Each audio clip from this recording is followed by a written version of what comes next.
Saludos y bienvenidos a otro video de Universidad Cristo. Este video titulado La piedra es ser Cristo. Y vamos a estar leyendo en Mateo capítulo 21, versículos 42 y 43, unos versos bien conocidos. Tengo la Biblia aquí, tengo unas notas y estamos en una semana bien significativa. Y espero a través de esta semana también compartir con cada uno de ustedes la conciencia, mente y corazón histórica que aquí en Universidad Cristo contenemos.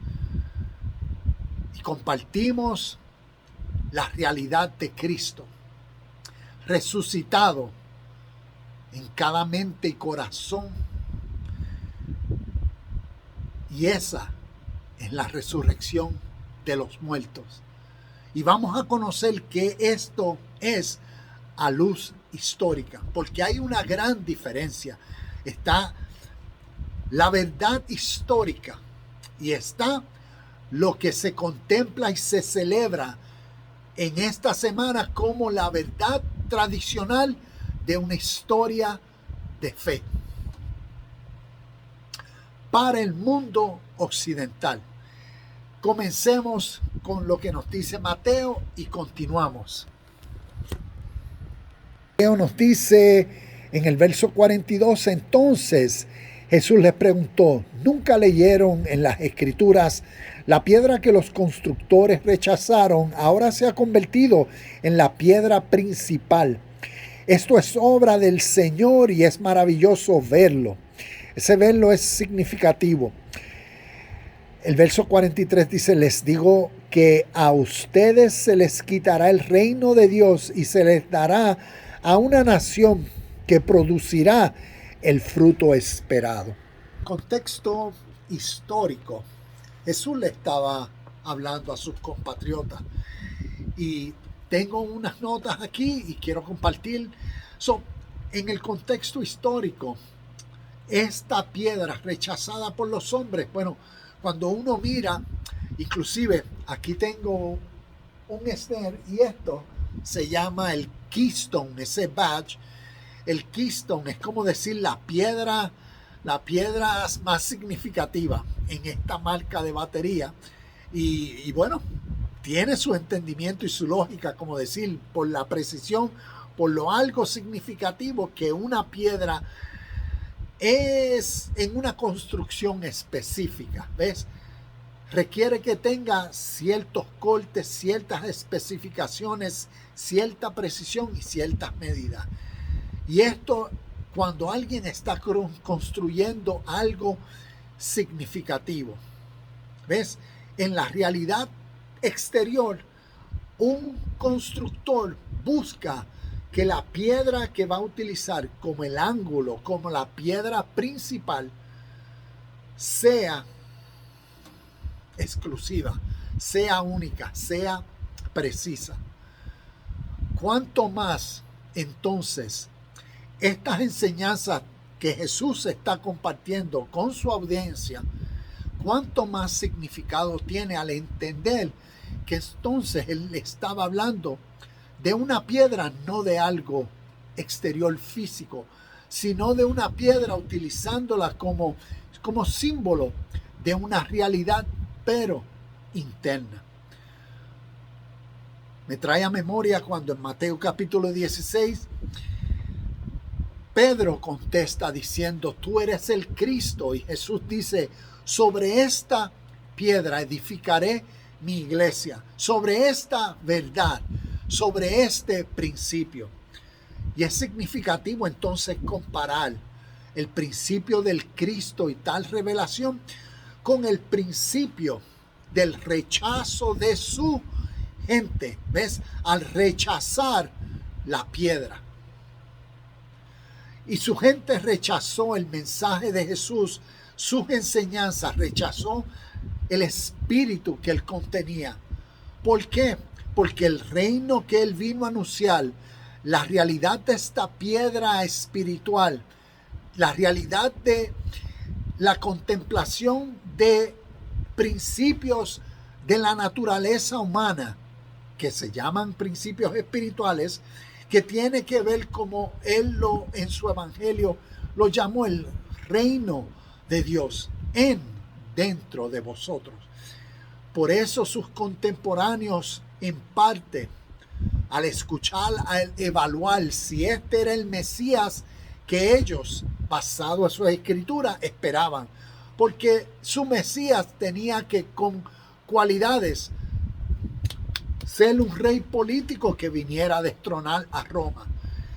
Y Jesús vino con la esencia de un mensaje divino, espiritual. Como aquí en Universidad Cristo le hemos compartido, la única razón por qué Jesús como un ser humano habló diferente es porque contenía una mente diferente a la de su tradición. Él conocía su tradición, sus escrituras, sus creencias, su cultura, sus celebraciones, su templo, sus rudimentos rituales, sus mandamientos y sus leyes. Las conocía porque en ello habían sido instruidos. Pero como aquí hemos compartido y como la historia lo revela, él vino a los suyos con una conciencia de Dios divina en sí mismo, porque había sido bautizado en el Espíritu oriental y en el conocimiento basado en la literatura que antecedió su pueblo y que históricamente es evidente. Son nosotros, para entender el contexto de las enseñanzas de Jesús, necesitamos conocer el contexto histórico y la realidad evidente que la historia nos revela en el Oriente. Y lamentablemente estas historias que han sido creadas desde el mundo occidental en adelante nos omiten el viejo mundo. Por eso todo esto es relacionado al nuevo mundo. Y para conocer y entender el espíritu eterno que Jesús contenía en sus enseñanzas, y conocer por qué un ser humano cambió tantas leyes, ¿ves?, en la conciencia y fe de las tradiciones de los hombres occidentales. Para muchos en su fe, Jesús era Dios. Y de esto voy a hablar un poquito más adelante, pero Jesús era Dios. Entonces, ¿por qué si Él era Dios y había establecido unas leyes? ¿Por qué acá en el Nuevo Testamento Él nunca menciona que Él era Dios? Él nunca menciona que Él era Jehová encarnado. Él nunca le dice a los suyos que Él era la esencia de la ley dada en el Sinaí y el cumplimiento de todas las promesas. Nunca Jesús dijo nada de eso. Porque históricamente Él era un ser humano como tú y como yo, hijo de su madre, según la historia, María y su padre José. ¿Y cómo un ser humano entonces puede decir, yo soy hijo de Dios? Yo y el Padre somos uno. Yo soy uno con Dios. ¿Cómo un ser humano puede decir eso? Y la respuesta está: aquel que conoce el espíritu en la literatura oriental, como el Bhagavad Gita, como los Upanishads, como las historias del Mahabharata, como los sutras. Quien conoce y estudia, entonces conoce la metodología que por miles de años existía antes de la historia y de la vida de Jesús. Y a través de su historia, a través de su contexto histórico, a través de, ¿cómo decir?, a través de los mercaderes, a través de los empresarios que pasaban a través de la Jerusalén, se conocía de historias de Mesopotamia, de Egipto, de Sumeria, de Babilonia, de Persa, de China, de Japón, de India. Se conocía porque tenían trasfondo histórico real. Y por ende Jesús aprendió y vino con tal conciencia, y es la realidad. Y algo que encuentro significativo, y para aquellos que decidan investigar y estudiar, 18 años que no aparecen en la Biblia sobre la vida de Jesús, desde los 12 hasta los 30, 18 años. Y el Bhagavad Gita, yo lo llamo la Biblia oriental. El Bhagavad Gita consiste de 18 capítulos. Y quien estudia el Bhagavad Gita, entonces verá la misma esencia y el mismo espíritu eterno. Y todas estas terminologías espirituales y todas estas alegorías, metáforas, cuentos, historias que vemos, que lamentablemente nosotros con una mentalidad ignorante de la historia oriental y de este tipo de literatura inspirada, tomamos todas estas historias y todas las leemos literalmente, y por eso le imponemos, basado a teologías dogmáticas, a las tradiciones, basado a la fe, basado a la esperanza, basado al deseo.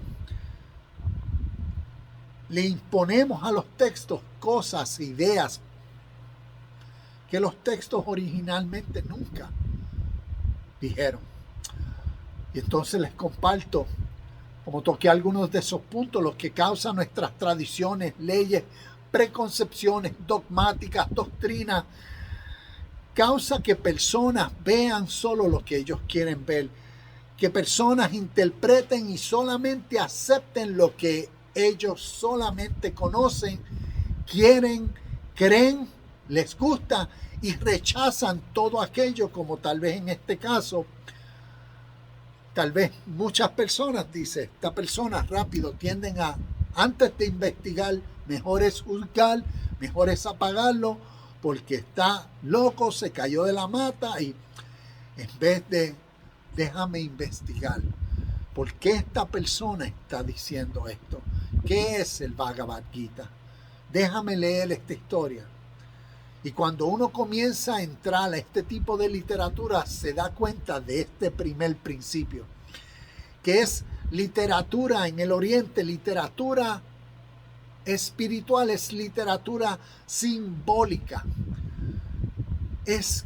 Son cuentos, son historias, pero que contienen unos significados sobrenaturales, específicos, para lidiar con el carácter, cualidades, conciencia, con las emociones, para lidiar específicamente con la naturaleza del ser humano, para desarrollar la habilidad dentro del ser humano, consciente ahora de sí mismo, del crecimiento hacia la perfección, en el conocimiento pleno de Dios, en el conocimiento pleno de su ser y en el conocimiento pleno de la naturaleza que los rodea. Y esas enseñanzas de literatura espiritual, históricamente antecedió estas enseñanzas, y por eso nos es necesario conocerla para así ver el por qué Jesús hablaba constantemente a través de parábolas, porque él había sido instruido en tal práctica y tal tradición de tradiciones orales, de maestro a discípulos. Entonces, a través de la historia,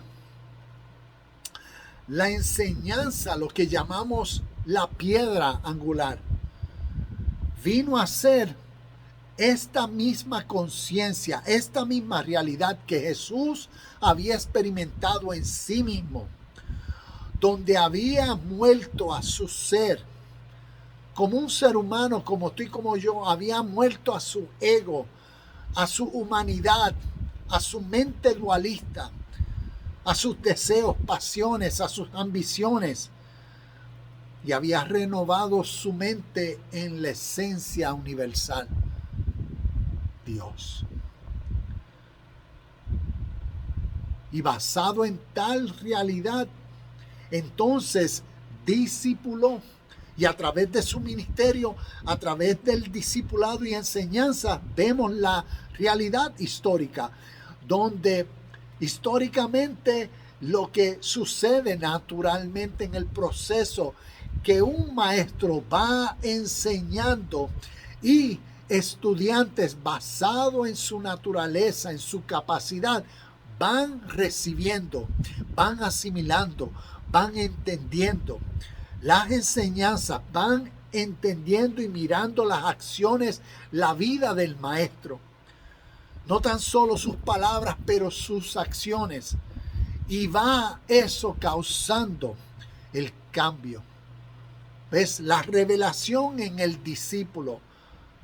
Para que ahora el discípulo, ¿ves? Siendo de esa manera bautizado. Bautizado no en la acción del agua, sino bautizado en el conocimiento de este espíritu eterno, ¿ves? De esta conciencia que siempre es, de esta vida eterna que desde el viejo mundo se ha contemplado, se ha vivido, lo que es la justicia, lo que es la piedad, el amor, lo que es la compasión, lo que es la no violencia, lo que es la capacidad en el ser humano de dar siempre al blanco, de vivir por lo que se llama el deber. Y esa realidad el ser humano la puede desarrollar en sí mismo, a la que tiene el maestro que lo dirige. Y así vemos cómo Jesús entonces después envió a quienes llamó apóstoles, los enviados. ¿Para que qué? Para que así como Él había hecho con ellos, así ahora ellos bautizaran en la misma conciencia del Padre de todos. Mira que Jesús no dijo en la conciencia del Dios de nuestra tradición judeo-romana, no, del Padre. En la esencia suprema de la perfección, de la pureza, de la acción correcta, del amor inagotable, de la luz que lo alumbra todo. En esa esencia, bautízalos, concientícenlo en la esencia del Hijo como Dios es espíritu. El Hijo es una realidad espiritual. Por eso el Hijo viene a ser el Cristo. El Hijo viene a ser esta infusión, este deseo, esta chispa, este reconocimiento que causa en uno el deseo, el ánimo, el ser entusiasmado, porque ahora tiene el entendimiento de la verdadera naturaleza de uno, que contiene dentro y que ha descubierto. Uno que viene a ser hijo de Dios en el mismo espíritu, porque un hijo es alguien que demuestra la misma naturaleza de el Padre, el Dios de bien, el ser humano que vive por bien. El Dios es amor, el ser humano que manifiesta todo lo que el amor puede demostrar.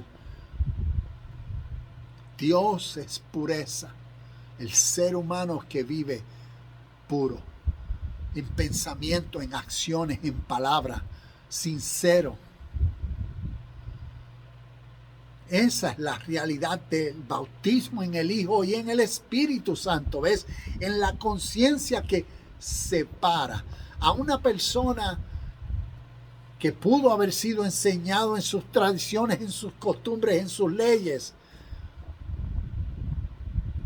y ahora decide vivir separado por tal espíritu, por tal conciencia, por tal sentir que a través de la historia causa el reconocimiento, el entendimiento, causa la revelación de una verdad suprema digna de vivir, de imitar, de seguir.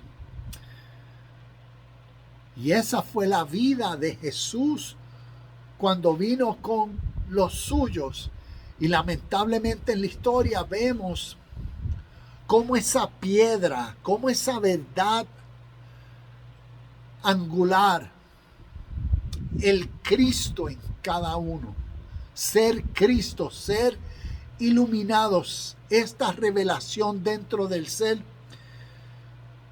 vino a ser, y esto era la iglesia primitiva, por decirlo así, los primeros seguidores después de la vida de Jesús, que pasaron de muerte a vida, porque muerte, ¿qué es muerte? Muerte está hablando de un símbolo, de una representación. Los muertos, ¿qué eran? Aquellos que estaban ignorantes de estas verdades espirituales. Por eso Jesús decía, deja que los muertos entierren a sus muertos. ¿Ves? Personas vivas ciegas, ignorantes. Sus oídos escuchaban historias, pero no escuchaban la esencia de la verdad. Sus ojos veían todo lo exterior y influenciados por su vida exterior no contemplaban las riquezas y no veían, no percibían las riquezas de un reino interno y no pueden percibir más allá de lo superficial exterior.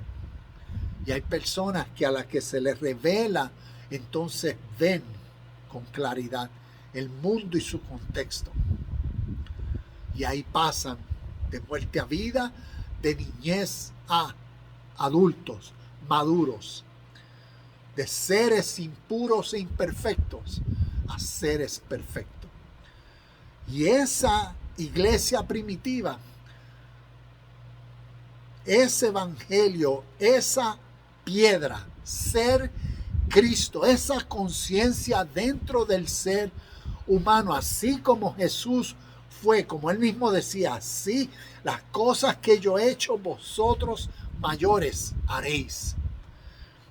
Esas verdades espirituales vinieron a transformarse, a reformarse, basado en la unión judeo-romana de la creación sociopolítica para condicionar a las gentes del Nuevo Mundo en la creación de una religión occidental, donde de ahí nacen las multitudes de religiones que semanalmente se siguen añadiendo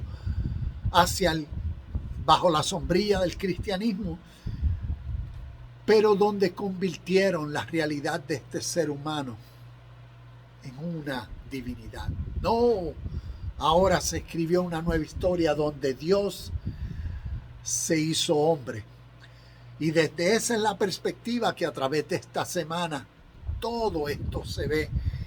Y aquí en alguna de las notas que tengo, convirtieron a Jesús en una divinidad, en un Dios. Cuando las enseñanzas de Jesús como Cristo era para que cada uno se le revelara a Cristo en cada uno de su ser. Como así él era un hijo de Dios, un ungido de Dios. ¿Ves? Eso es un Cristo, un ungido de Dios en un reino espiritual. Así fue la iglesia primitiva, y al día de hoy, a la realidad de hoy, en la semana que estamos celebrando, para terminar, la segunda venida de Cristo, y de esto voy a hablar más en esta semana, tiene que ver con la revelación. ¿Ves? Este apocalipsis que necesita pasar dentro de nosotros y entender estos conceptos espirituales en su lengua y origen espiritual. Porque estamos a las expectativas, pasado al contexto que nosotros estamos viendo, de guerras, de tragedias, de crisis, de tecnología, de avances, de todas estas cosas. ¿Ves? Estamos cimentados en un mundo exterior. Estamos viendo la piedra por fuera. Y no comprendemos. Estamos en la misma situación que los que rechazaron a Jesús como Cristo en su evangelio. Y asimismo muchos hoy ignoran y rechazan este evangelio. La misma esencia de que el mensaje de Jesús no fue una religión. Dios, el Espíritu Santo, todo esto no tiene nada que ver con religión ni religiones. Pero lamentablemente así es como ha condicionado a las masas y así es como las personas lo ven y lo perciben. Y necesitamos ver en la naturaleza de la vida normal lo que a través de la historia era ser un ser sobrenatural. Y en el contexto de los humanos, a ese ser sobrenatural que vivía diferente, que actuaba, pensaba, hablaba, hacía diferente, se le llamó Cristo.